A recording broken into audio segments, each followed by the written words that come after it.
Welcome to Through My Eyes, our series of interviews with Mohawk Valley veterans. Produced by David Warner and the Studio 25 Network. I'm Ralph Renzulli, and I'm really happy to have with me today Bruce Hartness. Bruce grew up in Holland Patent. He's been in Dolgeville for many years, and he served in the Army, and he was in Vietnam from May of 1967 to May of 1968. Bruce, thanks for coming in. I appreciate you doing this. It's a pleasure. Great. As I usually do, I'd like to go back to your high school days. Mm-hmm. So you graduated in 66. So around that time when you were like a junior, senior, was Vietnam on your radar at all? Not at all. Not at all. So you didn't read about it? You didn't know what was going on there? I was never up to date on it at all. Okay. Okay. So you graduate in June of 66. Mm-hmm. You didn't get drafted until, I believe, what, December? December. So what was going on in between there? What were you doing? I started working my father got me a job down at Revere Wire Company in Rome. In Rome, okay. And I was working there as a lift truck operator. Okay. So were you thinking that you might get drafted? Were you worried about it? I never really thought about it, It was on, Vietnam was not on the list. Okay. Okay. So you get greetings from Uncle Sam. How did that feel? Sudden, startling. Yeah. Eye-opening. I bet. Yeah. How'd your family feel about it? Mother and father were worried. Yeah. That's when they really started worrying. I bet they were. Yeah. So off to basic training? Yeah. Well, I had the option of taking some time off before I went into the service. Okay. So I took that, which was a big mistake. Why? Because when I got through, I had to subtract that from my time off I was getting. I was allowed. Okay. So when I was done it all through with basic training, I had a very short time at home before I left because I subtracted those days. So how much of a lag time between the time you got the letter and you actually were inducted?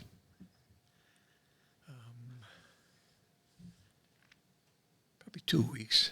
2 weeks. Okay. Yeah. That's not so bad. No. I don't think. So where did you do your basic training? Fort Dix, New Jersey. Okay. Tell me a little bit about that. How was it? Cold. It was in December. Oh, that's right. Poor training for Vietnam. Poor training? For Vietnam, yes. Okay. So why do you say it was poor training? Cold. A little bit different. Oh, and from that aspect, yeah. Sure. Yeah. I thought you meant from a warfare standpoint. Bundled up, Yeah. A little bit different. A little bit different climate. Yeah. Do you remember anything about your drill instructor? How was he? Tough. They were all tough. Yeah. Anybody. Yeah. All the sergeants. Did you get through it okay? Oh, yeah. Was there anything in particular that stands out in your mind about that training? Recall anything, any special memories or? No, it's just the cold and the cold and jumping through the snow, Yeah, so you physical aspects of it. Yeah. So you had to march through that and run through that training, and all that stuff. Yeah. How'd you do on the rifle range? Aced them. Did you really? Yeah. You were a good shot. Oh yeah. Had you ever fired a gun prior to that? I used to do a hunting, but only with a 20 gauge shotgun and 22. Okay. But I never killed anything. Yeah. Always end up out in the field shooting the trees. Right. So did that serve you well since you were a good shot? Well, yeah, it helped. Okay. Yeah, when you could see the target. Yeah. We'll talk about that in a little while. So how long was basic? How many weeks? Oh, my goodness. What was it? 8 weeks? 8 weeks? 2 months. Okay. I think it was 2 months. So we're, into February now? Yeah. Is that where we are, February of 67? Yeah. Immediately went to advanced infantry training. Okay, and you did that where?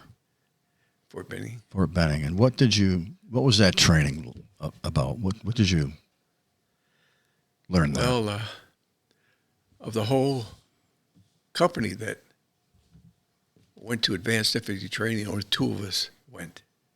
Only 2 out of the whole company went to Vietnam? Went to infantry training. Oh.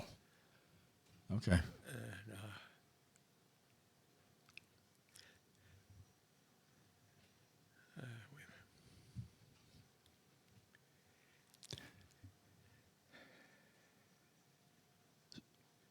Was there something specialized about AIT training? I mean, was like, for example, No. is there a particular weapon that you trained on? Oh, the M14 or the M14 is it? No. M16? No, 14. We didn't do advanced infantry until 16, until the infantry, or to the advanced infantry training. How long were you at Fort Benning? Fort Benning, that was another 4 weeks. 4 weeks. Yeah. Do you think, looking back on it, do you think that you were properly prepared for Vietnam when you left Fort Benning?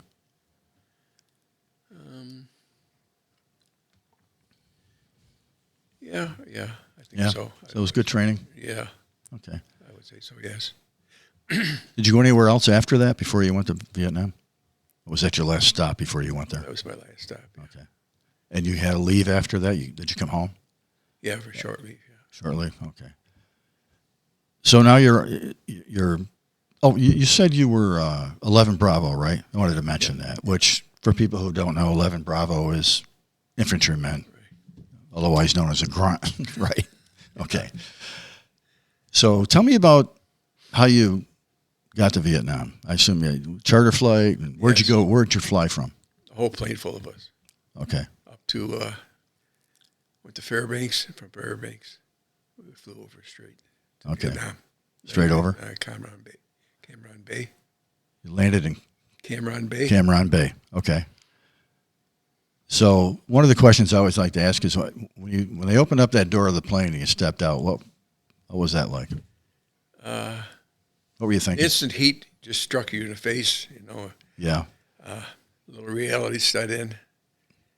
But, it's like any other base in the States. Mm-hmm. So everything was normal. Big. Cam Bay was pretty big. Yeah. But it was, set up the same as a base. So not like a division, but, it wasn't camp. Yeah. It wasn't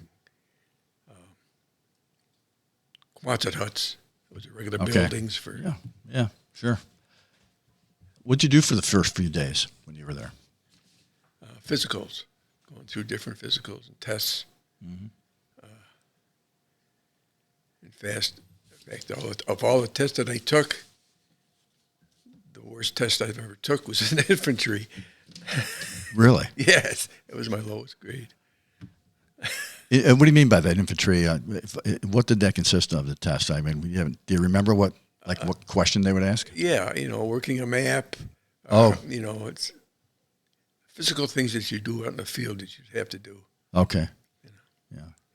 Putting your rifle together and taking it apart. And, yeah. Stuff like that. Okay. Which is pretty important when you're out in the field, right? Okay. So, where did you end up in Vietnam? Where were you stationed?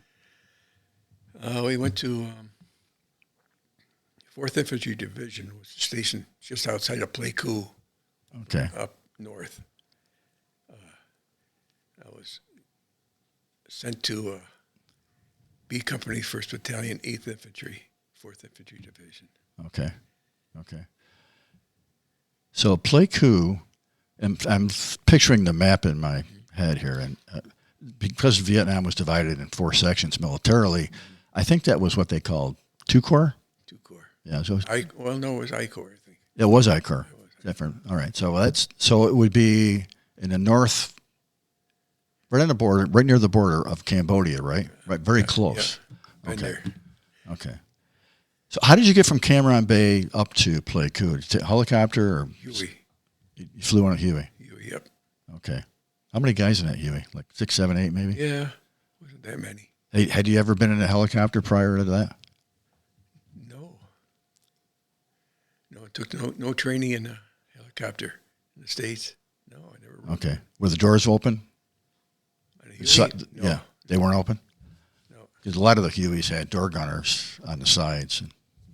It was probably No, on the Chinook. I'm sorry. Oh, it was a Chinook. Okay, I'm sorry. much bigger helicopter. Got it. Okay. So from there, you went right to Pleiku from Cameron Bay. Yeah. Okay. So what were the first few days at base camp like for you? Most of that was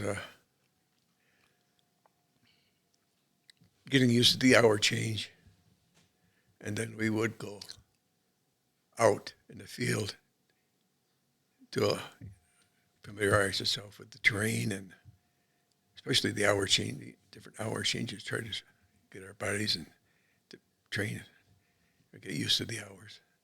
The hours. Okay. The hours difference. Yeah. Okay.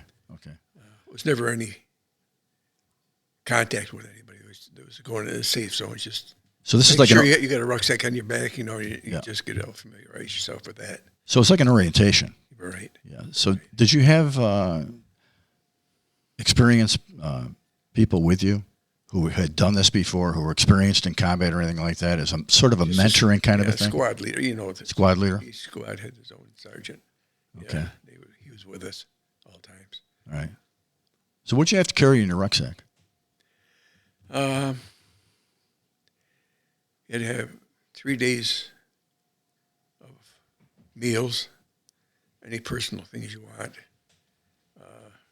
Grenades attached here and there, and ammunition. Being in the fourth company, or the fourth company of a platoon, we were the machine gun company. Carried the machine gun.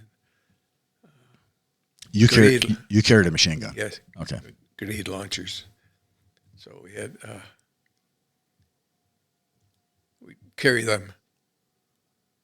And anything we'd have would be out in the field to make sure that we got used to all that. Was this like an M60 machine gun? I don't.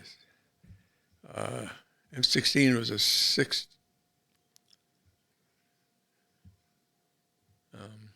Well, the M16 was a rifle, right? Yeah, it was just. You said you carried a machine gun. 6 millimeter. Okay. Machine gun was a 7.62. Oh, okay. Bigger shell. Okay. So if you were carrying a machine gun, how much ammo did you have to bring with you? If I carried the machine gun, you'd have maybe 100 rounds in the machine gun already. Okay.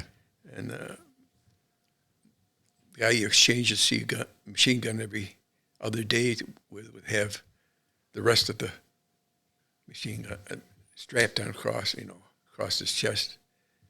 And each one of those was 100 rounds. So you had a gunner's mate kind of thing? Is that what that was? Yeah, every other day. We just exchanged it every other day. He'd carry it one day and I carried it the next day. Okay. So no one would have to carry it all the time. Yeah. All right. So what was the mission of your unit? What was the role of this Search and destroy. Search and destroy? Yeah. Okay. So how long was it before you actually went on your first live patrol out where there was looking for the enemy? After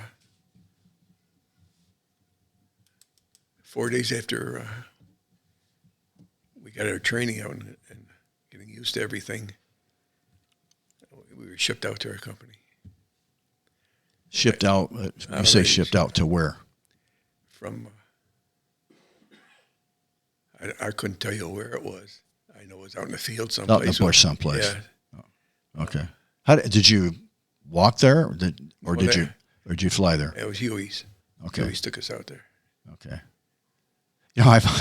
I've seen a lot of photos and videos of those Hueys, and actually I interviewed David Teal from Little Falls here, who was a helicopter pilot, and we talked about that a little bit. And the thing that always amazed me, I see pictures of this, and I see guys with their legs hanging out the door, and I'm thinking, I don't think I could ever do that. Did you ever do that?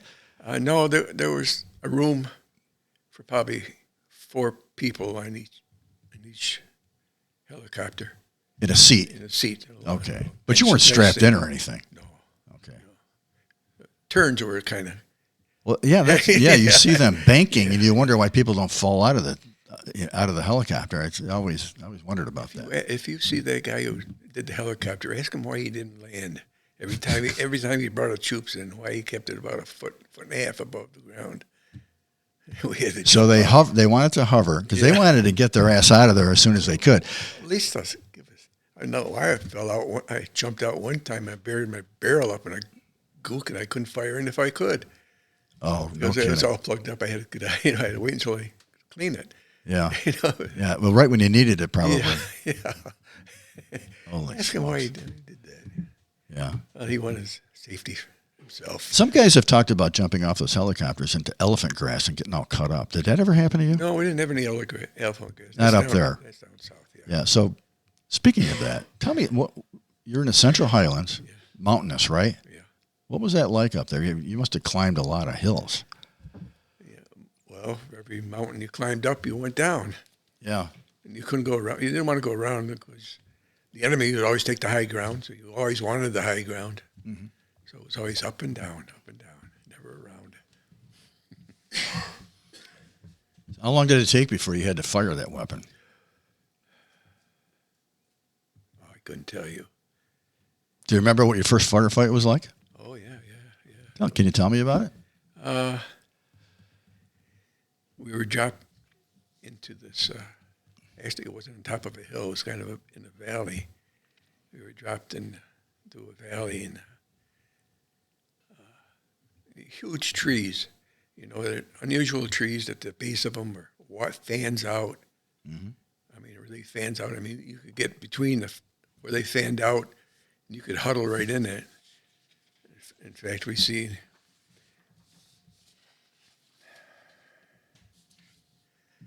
saw 3 North Vietnamese huddled in one of these areas, trying to be protected, with their arms around each other.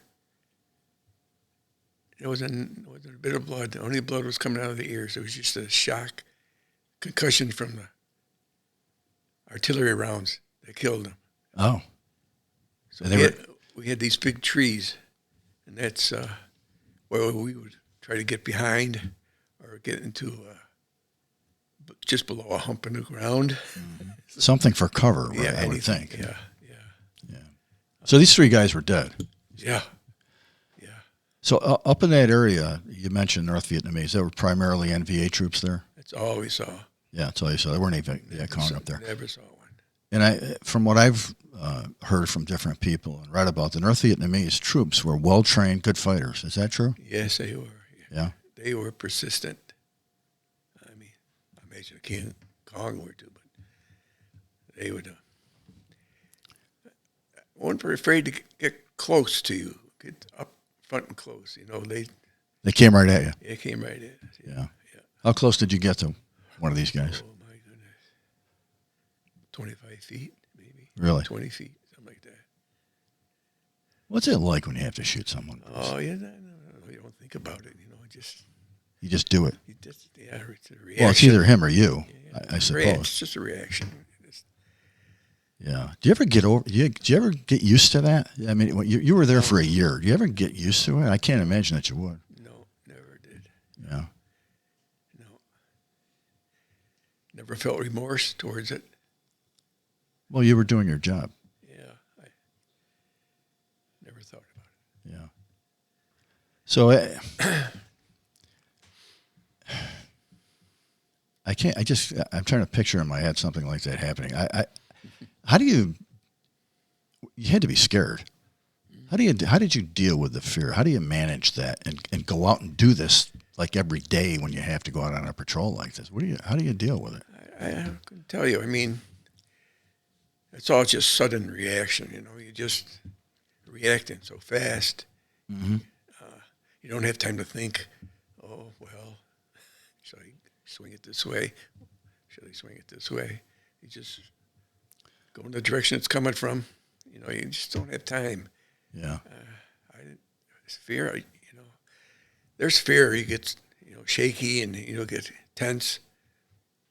Yeah. In that respect. Did you ever walk point? Yes. I can't imagine what that would be like because that's the guy first guy to get hit. No, not necessarily. No? They'll let you pass. Oh yeah. Yeah, I know. Hit you.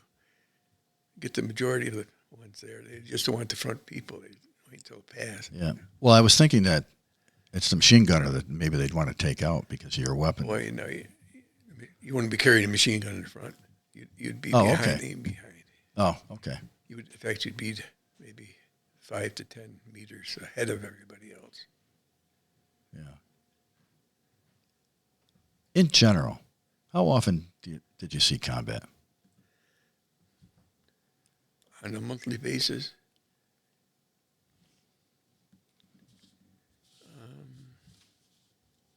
3 to 4 times probably. 3 to 4 Every times. month? Yeah, yeah. That seems like a lot. Well, it probably wasn't as much as down south because of the mountains and the amount of walking you had to do. Yeah, yeah. How much did your rucksack weigh? Probably about 50 pounds at least, minimum, if you're fully. Yeah. So you're going all up your and down meals. these hills. You're carrying a gun. You've got a rucksack. I mean, was it hot up there? It's probably not as hot as in the south, but it had to be pretty warm. Oh, yeah, it was Huh? humid. Yeah. Then a monsoon comes, and it's funny about the monsoon. It would rain all day, rain all night until about 1 o'clock in the afternoon, and it would stop for an hour. Then it would start up again. So you're all wet. Always all wet. I mean, to dry off, you and another guy would put your ponchos together to make a tent. And you get in there, and you have a mattress, which you carry too. You had to blow that up. And that's the only way time you got dry is your body temperature, dry everything out. Yeah. But then as soon as you got up, you're wet again. So you slept on the ground. Oh, yeah, except on a mattress. If it didn't have a hole in it. Yeah. You carried sea rations? Yeah, 3 meals. What were they like? Any good? Oh, well, no. No, I wouldn't think so. One meal I wouldn't like was ham and lima beans. But I had a lot of brothers, A lot of what? black brothers. We had brothers on each Oh. and they were happy with them, so I exchanged for anytime I Oh, could. no kidding. Yeah, they didn't mind them. I couldn't stand them. Yeah. Yeah, the other food wasn't that good. Some of it was pretty good, but you had to have something. I remember my mother, God bless her, sent me over a loaf of bread, cut in half, and you open it up, and there's a bottle of vodka inside. You're kidding me. Yeah, out in the field. She hid it in there? Yeah. How cool is that? So that went around. Wasn't long before that was gone. I bet. Yeah, but the food. Yeah. What's the longest you were out in the field without getting back to your base camp? You'd rotate once a month. Once a month, you'd go in and guard your base camp. Your company base camp has 4. Once a month. The next month, you go back out in the field for 3 weeks until next time arrived. But for once a week, a month, you'd be somewhat safe in a perimeter guarding your. Yeah, I asked you how long you were out there because I'm thinking that you probably didn't get to shower for a while. Oh no! How long is what's the longest you went without being able to I gaze? can't remember. What's that? I can't remember that. There were, whenever you came to a stream, you're lucky to fill up your canteen, wash your face off and hands, and that's about it. Yeah. Move on. Yeah. So you couldn't even change your underwear. Probably didn't even wear underwear, did you? No, I didn't. I've heard that before. But they, with the food that came out, they gave you clean clothes. So you got resupplied. Is that what you're saying? Every 4 days. By Huey's. Yeah. Every 4 days. And they brought food, ammo, water, whatever. Yeah. clothes. Not water. No. Not water? No. Iodine tablets. You had to put iodine tablets in all the water. So I can't remember which vet it was, but he was saying, might have been John Fraser, talking about the need for water, and that some guys would go in a bomb crater that was full of water and drink that, which was probably contaminated with Agent Orange. I don't know about that.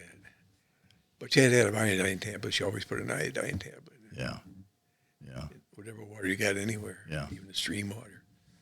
Take malaria tablets as well? Yes. Yeah. Anybody get sick in your unit? No Malaria? malaria. No. We'd also have mosquito repellent. Yep.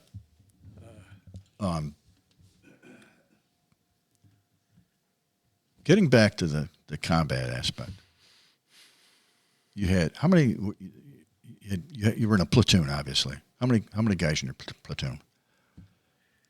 Well, each platoon. Let me think. 32, 34, something like that. I think. There was always enough. I mean, every time, even when you're supplied, if you needed a warm body, they'd send out to you. Yeah. An FNG? They call them FNGs. Yeah. Which you were at one time. Yeah. Well, it's funny. It's funny about the whole platoon I was on was a replacement platoon for another platoon, a whole platoon that was wiped out. Okay. I mean, at our home base, at our company headquarters, they have a plaque on the back, and one side has names on it, and the other side, the other. At one side was just names of people that were killed all at once, and they were all killed except I think for one was an MIA. So we were a replacement for a whole platoon. Okay. What about your platoon? How many survived? Any idea? No. I have a picture that is,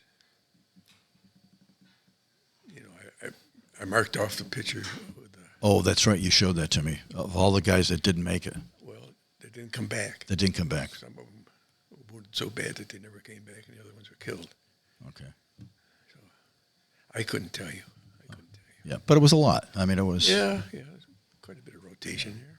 How about yourself? Did you ever get wounded? No. So you're fortunate. Yeah. You I avoided it. sprained my ankle once.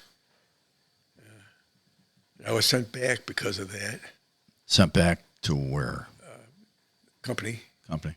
Pleiku, Okay. just long enough for it to heal and go back out. I had very weak ankles. Okay. Did you get any R&R while you were there? Yeah. Where You did get 1 R, 2 R&Rs, one in country and 1 R out of country. Luckily, I finagled to get 3. I got 2 out of country and 1 in country. Where did you go? Out of country one was in Hawaii. Oh, nice. Because I had a girlfriend then that I met, that I had, and I knew, She was there? She met me. Well, yeah, she met me there because we had a mutual friend that lived in Hawaii, so she was there when I came back. She's the one I got there are such a things as Dear John mails too. You got one of those? Yes. Oh, no kidding. And the other 2 was one in country. I can't remember where it was. Someplace on the coast near the ocean. The other one was in Singapore, that's a beautiful country. Okay. It was nice, relaxed. So you on the R&R for how long were you there? A couple of weeks? No, Week? just a week. About a week. Yeah. So at the end of that, you had to go back. Yeah. It had to. Oh, yeah. It had to be disappointing. Yeah. Especially the one from Hawaii. Yeah, I bet. Yeah. So you mentioned a few minutes ago. You mentioned the Black Brothers. Yeah. Were there any racial units or racial issues that you aware of at all? No. No. No. If there was, you never brought it up. Yeah. Okay. They watch for you just as much as you watch for them. Yeah. How about drug use? See any of that? Yeah. Yeah. Yeah. Well, the only thing was the marijuana. but you know when to smoke that. Not in the field, right? No. Just when you're... Yeah, at base camp. Okay. So it's fairly prevalent? No. No? I could, pretty much kept it to yourself. Uh-huh. You don't want somebody thinking you're high out in the field, which you weren't. Yeah. Yeah, well, that would be... If you're trying to protect each other, that's not the thing to do, right? So... that's the only drugs we came. What's that? That's the only drugs I knew about. Okay. Which is probably enough. Yeah. I bet. As I came home, it was there again. Yeah. Yeah. Did you have any contact with the Vietnamese people themselves? Yeah, some homicides when you're back in the base camp. And then the mountain heads out. The Mamasans were taking care of you, doing your Laundry. laundry. Yeah. But you never really see very much of them. I mean, I never had them do my laundry. You always got to clean a pair of clothes. Yeah. How about the villagers? Did you pass through any? Yeah. What was that like? Very primitive people.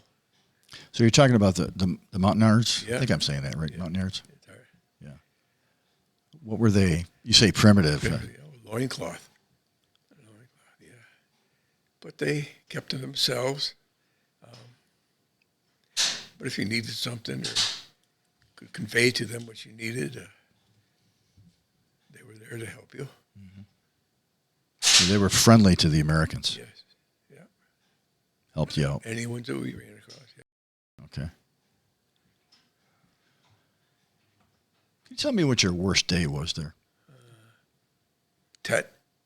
That offensive. So you obviously you got to Vietnam in May of '67, and in January of '68 you were still there. That's when Tet hit. What was that like? What was that about? Do you recall? Well, we were around the Cambodian-Laotian border, Ho Chi Minh Trail. Mm-hmm. So we were always close to them, and I knew they were watching us. And when Tet happened, they just seemed to be more of them, and I was just constantly fighting for several days, 3 days at least. It was keep alert. Yeah. So, was there a particular firefight during Tet that sticks in your head at all?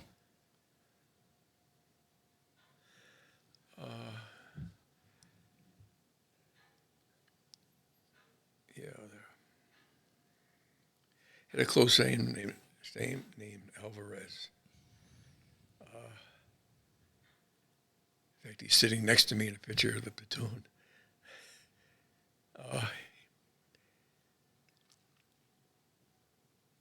I was carrying a gun that day, a machine gun that day, and we were hit. And I was up a bit higher ground than he was, and he was down on the lower ground. But they were getting hit worse than we were. They called for the machine gun to come down there. This is after we moved up. We were together until they wanted us to move up, get a higher ground for better coverage. And he was still down low. And we were hit. So we had to call in artillery. And we called in artillery, and a short round killed him.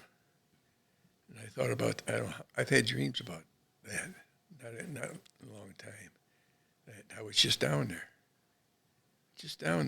Yeah. I would have been killed right then and there. So this was friendly fire. Yes, friendly fire. Yeah. Terrible. Yeah.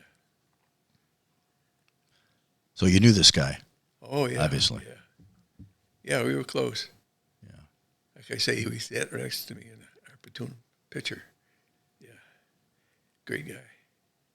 They say that combat creates bonds that are totally different than anything else a guy would experience. Is that true? Yeah. You feel that? Especially the guy you alternate the machine gun with every day, Donald Munsell. I'll never forget his name. In fact, I went to the wall, see the wall down in Washington. And they had a guy. I got there before he did, and I left it before he did. Okay. They have a soldier there that's got a list of people on the wall. And I went there and asked him about Munsell. And he said, well, we don't have a Munsell name here. So I know he made it out all right. Yeah. I never made contact with him again. I wasn't sure of his address. I think he was out from Detroit or something like that. Okay. But I never made contact with him again. It's somebody he knew very intimately, because every day it's standing right next to him. Right. You're feeding him ammo, or he's feeding ammo to you. Yeah. Saving each other. Yeah. You had each other's backs. Yeah. I was going to ask you about the wall. I wanted to know if you had gone.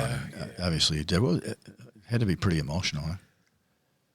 Well, I think it's the best memorial there. It's so how it starts out low, and the number of people killed, it just peaks way up, and goes back down. Yeah. I've seen it. Have you took gone my there? I took my kids there. Yeah. It's very impressive. I think it's the most impressive one there. It's different. Yeah. It's very it is. unique. Yeah. And it's a great tribute. It's so, it's actual, you can see the increase when all of a sudden they got 500,000 soldiers there, and it goes back down when they withdrew. Yeah. It was very impressive. Yeah. I can picture it. So as you got to the end of your tour, Bruce, and you became what they call what's known as a short timer. I had my short timer calendar I carried with me all the way. In fact, I have it at home, all X's on them. Oh yeah, Still kept it. Did they cut you some slack and take you out of the field as you got short, or did you have to stay right to the end? Yeah. What were you thinking when you got there? Nothing like experience. What's that? Nothing like experience. Well, the attrition rate was pretty high, so they needed people like you to show the other guys, the new guys, the ropes, right? I guess so. Yeah. If they're teachable. If they're teachable. Some aren't. Really? Yeah, some. I know one guy, we had to kick him right out.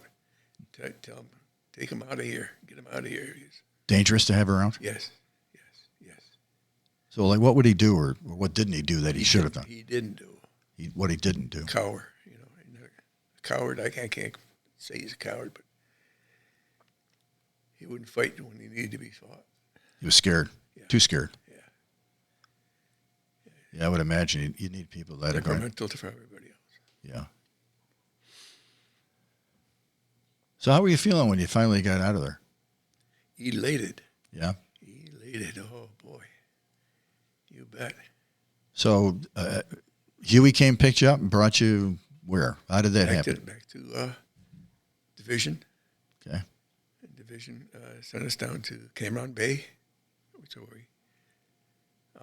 At Cameron Bay, we got brand new uniforms.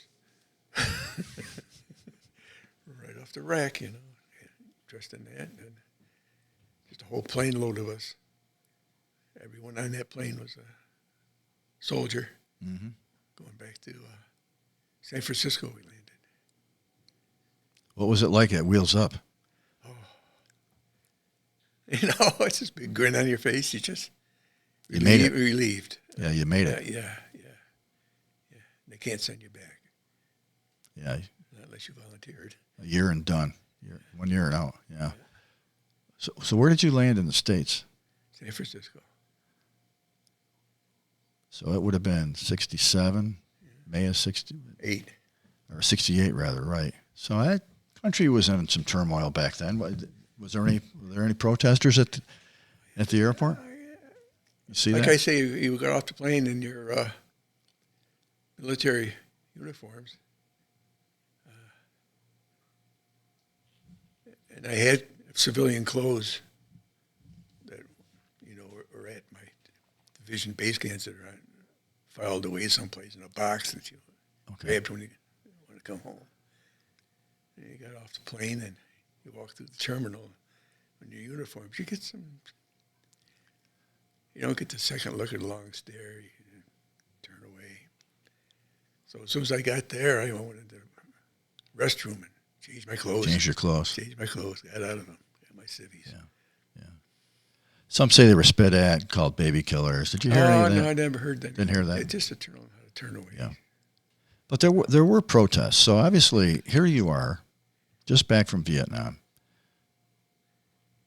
Gone through, you saw people killed, shot at people, and you're doing your job, doing your duty.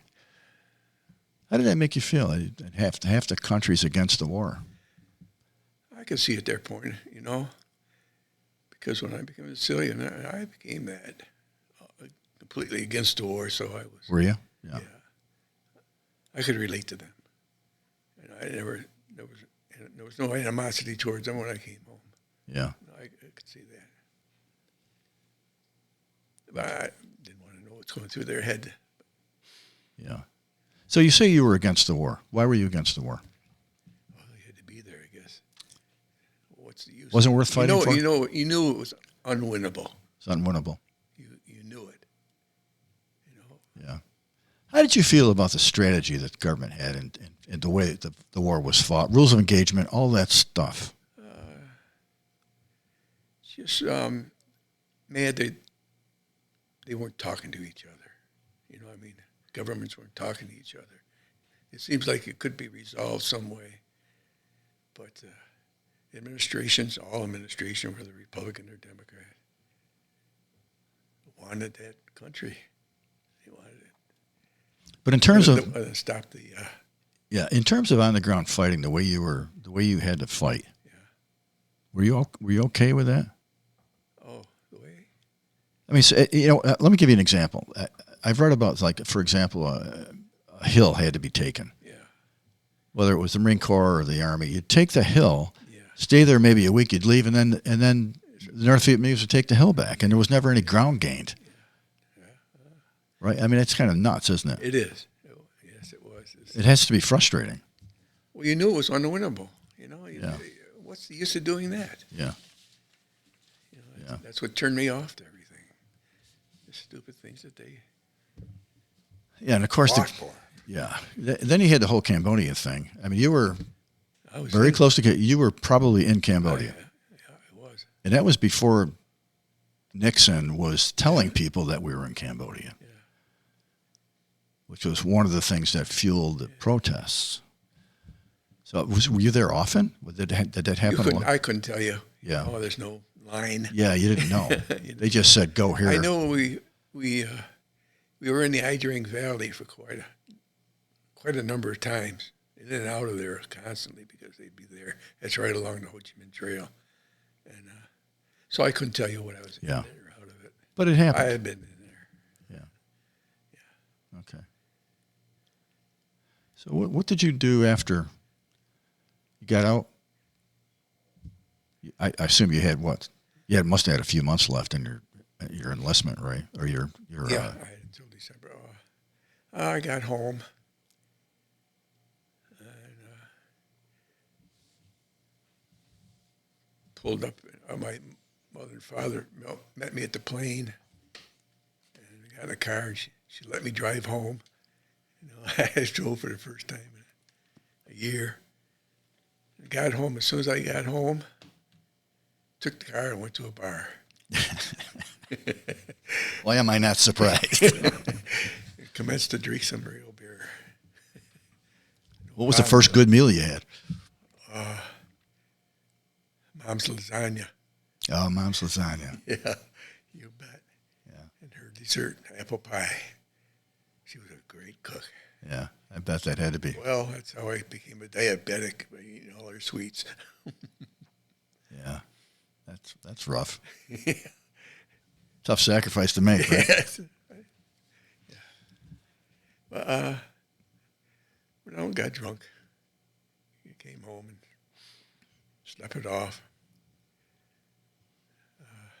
They told me I've never told this to anybody.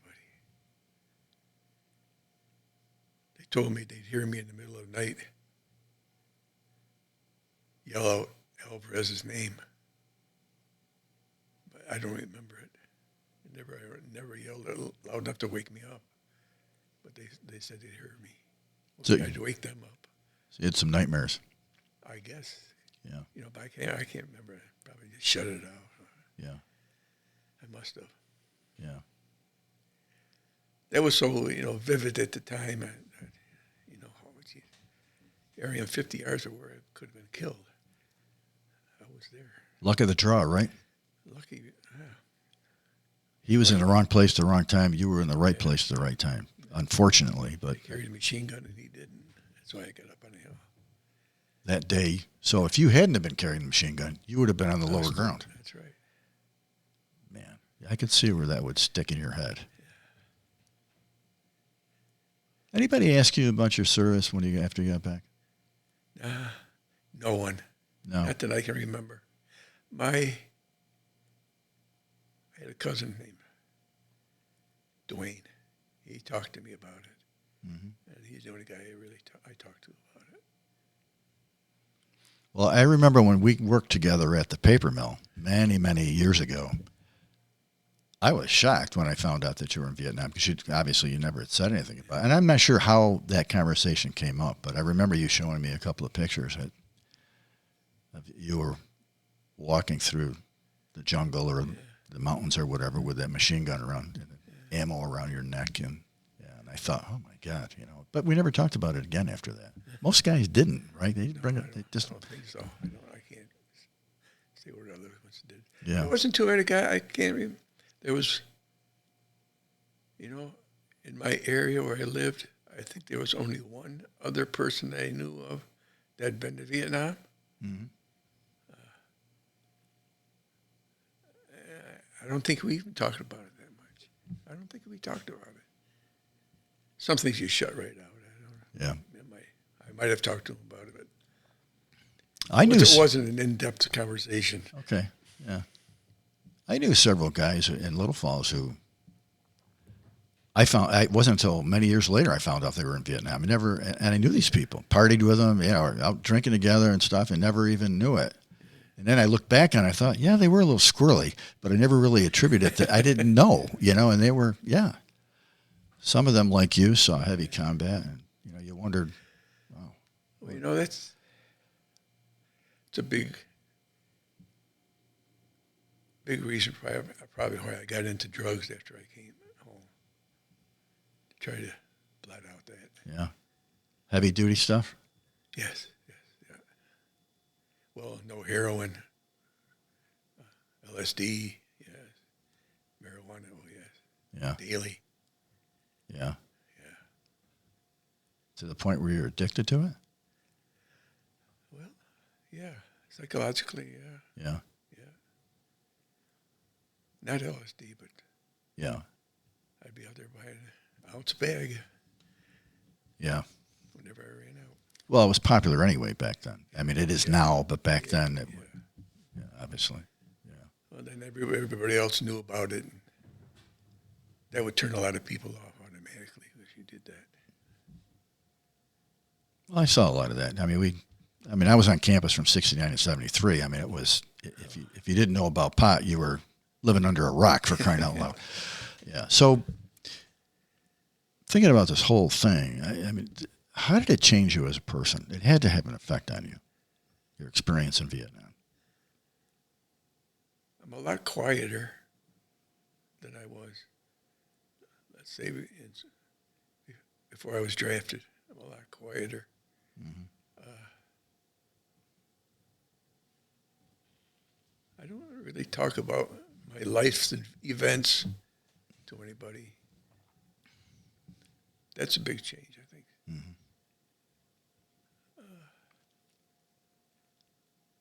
Since I missed my wife, had the kids, that's my world. Yeah. Well, that's good. That's a good world to have. Yes. PTSD an issue for you? No. Not that I know of. I don't think so. No. So you never went to the VA for that? No. How about Agent Orange? Any impact on you? I got. I've been through Agent Orange. Awful stuff. Everything's dead, slimy. You walk through it. When I initially came home and wanted to get into VA and all these tests that I had to go to, went all over this New York State, different places. And one of the guys asked me about Agent Orange. I said, yeah, I went through it several times. Mm-hmm. And he said, well, that's when I found out I was a diabetic, and he attributed diabetes to it. And he gave me disability on it. Okay. 90% disability. Wow. I couldn't believe it. I should have done this earlier. I mean, 90%, that's another income. So how that's long? Another retirement check. Yeah. How long after you got out did you find this out? How long ago was it? Well, it wasn't too long because I wanted to immediately get into the VA because I had heard about from other people, other veterans, that it's great to get to know them, and it's one of the best things I ever did. They've been great. I mean, great. I can't say more about them than they were fantastic. Anything I wanted, I don't any kind of medical. I don't have to pay for any medicine. If I have any kind of problem, new glasses, or I got my hearing aids through. Anything you wanted. Well, you guys certainly deserve that. You earned it. I'd heard a lot of bad talk about it. So did I. Yeah, I've heard other people say, and some of the interviews I did, they said that I can't say enough about that the VA wasn't cooperative. That they. Not for me. Okay, well, that's good. I'm glad to hear that. Yeah. Well, I really appreciate you doing this. I know it's not an easy thing to talk about, and as you said, you haven't really gotten into it. Some things that I've never talked about. Yeah. Well, maybe that's a good thing. I mean, some have said that once they say it and get it out there, that they feel better about it. That it helps. It's almost kind of like a therapy of some kind. I think this interview's got to sink in a little bit here. Would you like to watch it? No. Oh, no. I don't like watching myself either. So. No. But I always look at it this way. I think it's good history. I mean, it's a personal history for you, but I mean, you've got kids. You've got 2 kids. They've probably never heard any of this. Maybe they might be interested, or maybe they're not. But I would think, or their kids someday may want to watch it. And that was one of the reasons I did this to begin with, to put it on the record. After all, we're not getting any younger. Let's get it on the record. And somebody someday, they might look and let's listen to Bruce Hartness. I might be a classroom somewhere and say, hey, we're studying Vietnam. Let's listen to this interview. Or your kids might say, geez, I learned something that I never learned before. In fact, Dave and I got a really nice email from a guy's son that I interviewed, and thanking us profusely because he had never heard his father's story. And it makes it all worthwhile for me. Well, I hope the one thing I wish people would learn from this is don't go to war with a war you can't win. Or you don't want to win. Interesting you bring that up, because that was going to be my last question. Any advice, having been there? Well, that's it. Yeah. I just want don't go to war. Have an exit strategy, right? Yes. Yeah. That's a good point. Good point, and I think we'll end with that, because that's really good advice. Very good. Again, I appreciate you doing this. It's been a pleasure, believe me. Yeah, it's good to see you again. Eye-opener. Yeah, good. Thank you for your service. I appreciate it. Yeah, thank you. And thank you. That's it for another episode of Through My Eyes, Bruce Hartness, Army vet. Next up is Paul Daw, Army Ranger. Thank you for watching.